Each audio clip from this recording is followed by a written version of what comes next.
अरे तुम्हारी photo viral करना, करो वायरल, दे रहा हूँ इजाजत, जाओ करो वायरल। घर से नहीं उठा के ले आया ना तो नाम अभय तिवारी नहीं मेरा। क्या 6 महीने का समय मांगकर गलती की? और 6 महीने का समय मांगा क्यों था? इसके पीछे की सच्चाई किसी को पता है? मुझे पता है, मैं बताती हूँ आप लोग को। और करवा चौथ, नीले ड्राम का इतना हुआ क्यों बनाया जा रहा है? उन्होंने तो एक एग्जाम्पल दिया कि जैसा अभी हुआ ऐसा हो सकता, तो उन्होंने ऐसी बात बोली। और हर बार आप रोना क्यों रोने लगते हो? हर बार वही विधवा कार्ड, सिंपैथी कार्ड, अबला नारी वाला कार्ड क्यों कहते हो आप? और जब आपको इतनी ही मिर्ची लगती तो आप अपनी सामने से बात लेकर आते क्यों नहीं हो?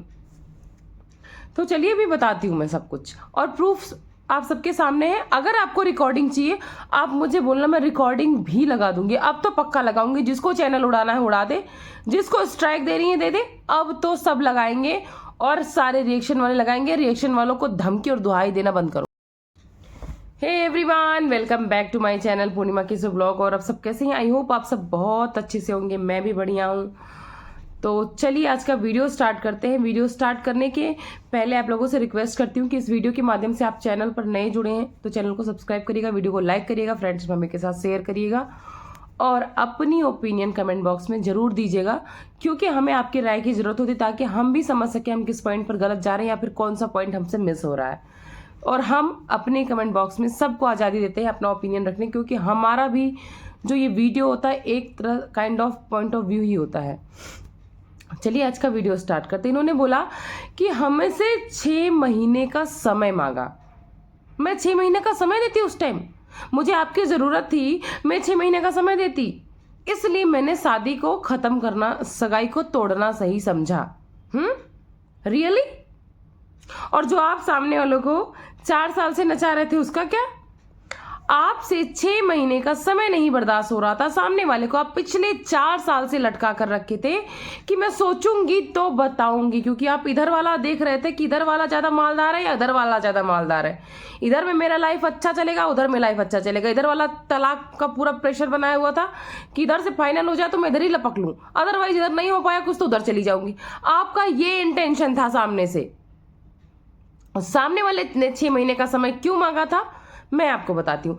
वो इसलिए मांगा था क्योंकि वो चाह रहा था कि ये जो 6 महीने का समय है इसमें क्या सच्चाई है, क्या झूठ है, किसने किसके साथ गलत किया, किसने किसके साथ सच्ची किया, रिलेशन कहाँ तक कैसा और क्या है, घर वालों को क्या पता क्या नहीं, वो ये जानना चाहता था। और आपकी पूरी फैमिली इन्वॉल्व थी, पूरी फैमिली। और एक बात और बता दो, अगर अपने बॉयफ्रेंड गर्लफ्रेंड दोनों के रिलेशन में या अपने पति पत्नी के रिलेशन में या तो अपने फियांसे के रिलेशन में इस तरह की बातें या डाउट आते हैं तो कोई सामने से भाई लोगों से नहीं जाके बोलेगा हाँ हाँ तुम्हारी बहन ऐसी, स्टार्टिंग में नहीं बोल देगा जब तक कंफर्म नहीं हो जाता है। तो जो आपने बोला ना आपको तो मुझे भाई बोलते थे तो आपको मुझसे आके कहनी चाहिए थी।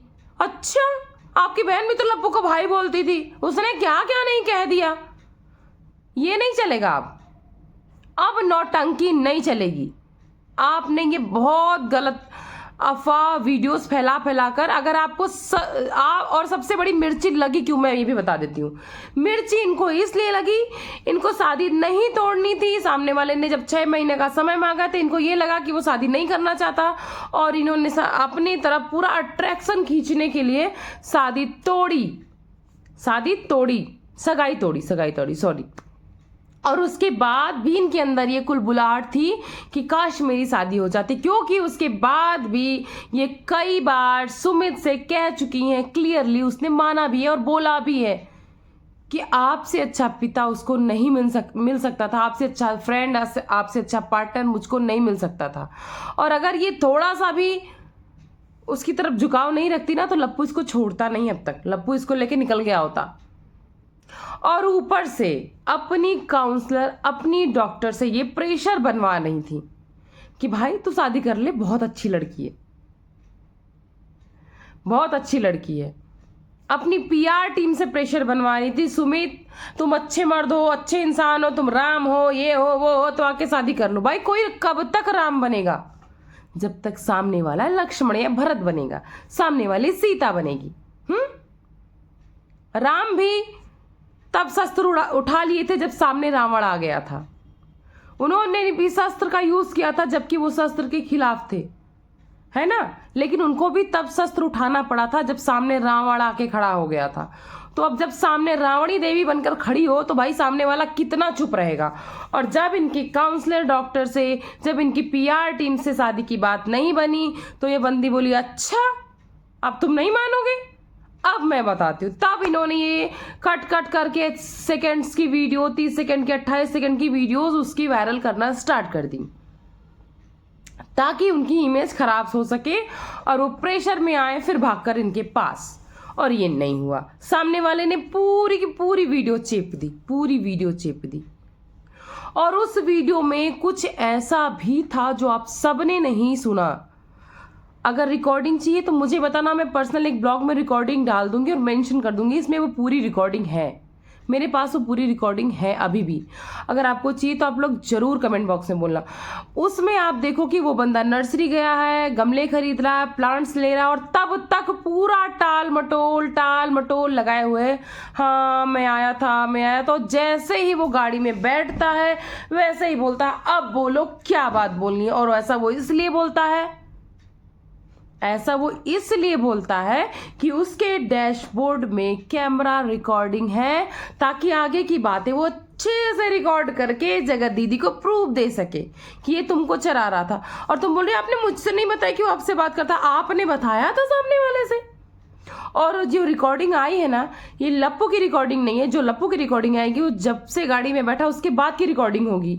और ये रिकॉर्डिंग स्टार्टिंग से, जब से हाय हेलो स्टार्ट हुआ, तो ये रिकॉर्डिंग सुमित महल ने अपने लिए की थी, अपने प्रोटेक्शन में की थी। उन्होंने बोला कि मुझे पता होता कि ऐसा ऐसा तो मैं स्टार्टिंग से रिकॉर्डिंग करता, लेकिन मुझे नहीं लगा था कि ऐसा कभी रिश्तों में रिकॉर्डिंग की जरूरत पड़ती है। लेकिन जब मुझे सब कुछ साफ साफ समझ में आने लगा, कुछ तो लफड़ा, कुछ बहुत ज्यादा लफड़ा है, तब मैंने भी रिकॉर्डिंग करना स्टार्ट कर दिया। भाई कोई भी करेगा। जब इंसान को लगता है ना रिश्ता सच्चा है, आपके घर में बहुत सारे रिश्ते होते हैं, पति पत्नी, भाई बहन, माँ बेटी बेटा, आप कभी रिकॉर्डिंग करते हो? नहीं करते हो। लेकिन जब डाउट होता है ना तब करते हो। और जगत दीदी के पास तो टोटल रिकॉर्डिंग है। बोलती ना मेरे पास इनका भी सबूत है, मेरे पास इनका भी सबूत है, मेरे पास उनका भी सबूत, मेरे पास हलाने का सबूत है, मेरे पास फलाने का सबूत है, मेरे पास ढकाने का सबूत है, मेरे पास सामने वाले की पिक्चर है, रिकॉर्ड है, ये है वो है। तो भाई यानी आपने कभी कोई सच्चे दिल से रिश्ता निभाया ही नहीं। अगर निभाया होता तो ये प्रूफ्स आपके पास नहीं होते ही नहीं, पॉसिबल ही नहीं है। आप लोग अपने दिल पर हाथ रख के सोचना कि आपने अपने रिश्तों में कितनों की रिकॉर्डिंग की है। रिकॉर्डिंग आपने सिर्फ उसी रिलेशन की होगी जिसमें आपको डर होगा कि आपको आगे फंसा देगा। तो इनको कहीं ना कहीं ये डर था कि मैं आगे फंस जाऊंगी, मेरी पोल खुल जाएगी, इसलिए सबकी रिकॉर्डिंग रख रही थी। और जो इंसान जिससे शादी करने की इच्छा रखता हो, जो बोल रही मैं दोबारा विधवा खुद को कर रही थी, मैं दोबारा विधवा खुद को कर रही थी, तो तुम्हें पता था कि शादी का कोई भरोसा ही नहीं है, शादी करूंगी नहीं करूंगी, तो विधवा का सवाल ही कहाँ है। और जिसके लिए ये खेल है, जो बोल रहे हो कि ये दोनों लोगों की प्लानिंग थी कि हम भी शादी नहीं करेंगे, तुम भी शादी नहीं करोगे, तीसरा भी इनसे शादी नहीं करेगा, तो भाई वो लाइन कहाँ चली गई? आपकी वो लाइन कहाँ चली गई जो आपने ऐसे उंगली निकाल के बोला था अपनी बेटी को, जिसका हवाला दे रही हो बगल में बिठाकर, कि जितने तो तुम्हारे कॉलेज में लड़के नहीं है उससे ज्यादा मेरे पीछे लाइन लगती है लड़कों की। और लाइन कहाँ चली गई? ढूंढो जरा जाके, उनमें से एक भी अगर आपका कल्याण कर दे तो बहुत बड़ी बात है। हर इंसान इतना अच्छा नहीं होता। आप लोग जो और रिएक्शन वाले बोल रहे हैं ना, इतना महान बनना क्यों था? सामने वाला बंदा भी बोल रहा है ना कि मेरी माँ विधवा थी, मैं जिम्मेदारियों में इस एज पर आ गया था कि मैं सोचता था शादी करूं ना। उसने अपना रिलेशन भी क्लियर किया है, उसने झूठ नहीं बोला है। उसने उस वीडियो कॉल रिकॉर्डिंग में ये भी बोला है कि हाँ मैं एक बार रिलेशन में था, गर्लफ्रेंड थी या जो भी थी, मेरे साथ ऐसी चीज़ें हो चुकी हैं, लड़कियां ऐसे फंसा देती हैं। वाकई में होता है यार, मैं लड़की हूँ फिर भी मैं बोल रही हूँ लड़कियां कर देती हैं, क्योंकि 5 उंगली बराबर नहीं, जैसे पूरे दुनिया के लड़के एक जैसे नहीं, ऐसे पूरी लड़कियां भी एक जैसी नहीं होती हैं। तो उसने बोला कि मैं ये चीज़ें झेल चुका हूँ, लड़कियां मैटर को अपने फेवर में लाने के लिए किसी भी हद तक रोना धोना गिड़गिड़ाना कर सकती, मैनिपुलेशन कर सकती हैं। तो तुम संभल कर रहना और तुम मुझे बता देना कि तुम्हें कम बैक करना होगा, तो मैं बड़े आराम से साइड में हट जाऊंगा। भाई सामने से बंदा ऐसा कह रहा जो तुमसे शादी की इच्छा रखता हो और तुम इतना नाटक खेल रही हो। अभी भी नाटक खेल रही हो। एक तरफ तो चैलेंज करके चली जाती हो, जो तुम्हें इस बात पे चिढ़ लग गई ना कि शेरनी बन के आई थी, बिल्ली बनकर चली गई, तो वाकई में हुआ शेरनी बन के तुमने ही तो बोला था, याद करो। गजनी हो क्या भैया, गजनी वजनी हो क्या? यही तो डायलॉग मारा था, तो वाकई में तुम गजनी क्यों बन रही हो? तुमने ही तो बोला था ना कि मैं सामने से सारी प्रूफ आप लेके आओ, सारे तथ्य आप दिखाओ जो आपके पास है, फिर मैं भी लाऊंगी। फिर आप काय का रोना धोना, काय का लीगल, और क्यों भाग रही हो? काय को हाथ जोड़ रही हो? और काय को तुम्हारे भैया आ गए, बस करो, बंद करो, बहुत हो गया, बहुत हो गया। क्यों बहुत हो गया? फिर पब्लिक को आधा अधूरा में लटका के भागने वाले हो तुम लोग? नहीं, तुम अपना पक्ष चाहे वीडियो के माध्यम से, चाहे सबूत के माध्यम से, या फिर वर्बली आके क्लियर करो। सामने वाला क्लियर कर रहा है, और लप्पू के ऊपर तो किसी को कोई ट्रस्ट ही नहीं, कोई भरोसे नहीं। वो बंदा तो है ही एक नंबर का नीच। बस तो ये पब्लिक आपको, लाखों पब्लिक अपना आइडियल मानती थी, लाखों सिंगल मदर, लाखों विधवाएं, लाखों हाउसवाइफ आपको अपना आइडियल मानती थी। और अब क्या कर रहे हो? ये इन्फ्लुएंस कर रहे हो, बिल्कुल भी सही नहीं है। हमें नहीं बोलूंगी, मुझे पर्सनली आज भी आपके लिए सिंपैथी, आप बहुत दर्द में हो, मैं इस चीज़ को फील कर पा रही हूँ। लेकिन अगर आप अभी भी अपना एरोगेंस, अपना घमंड त्याग कर पब्लिक से माफ़ी मांगो, सामने वाले से माफ़ी मांगो, सब चीज़ें क्रिस्टल क्लियर कर दो, तो आज भी आप बच सकते हो, आपको सिंपैथी मिलेगी, प्यार मिलेगा। लेकिन इस एरोगेंस के साथ, इस घमंड के साथ कोई आपको अप्रिशिएट नहीं करेगा, क्योंकि आज भी आपके वीडियो ब्लॉग में साफ साफ एरोगेंसी और घमंड नज़र आ रहा है। आप लोग बताना, आप लोग अपना पॉइंट ऑफ व्यू जरूर रखना। मिलती हूँ नेक्स्ट वीडियो में, तब तक के लिए थैंक्स फॉर वॉचिंग। पूर्णिमा के ब्लॉग, बाय बाय।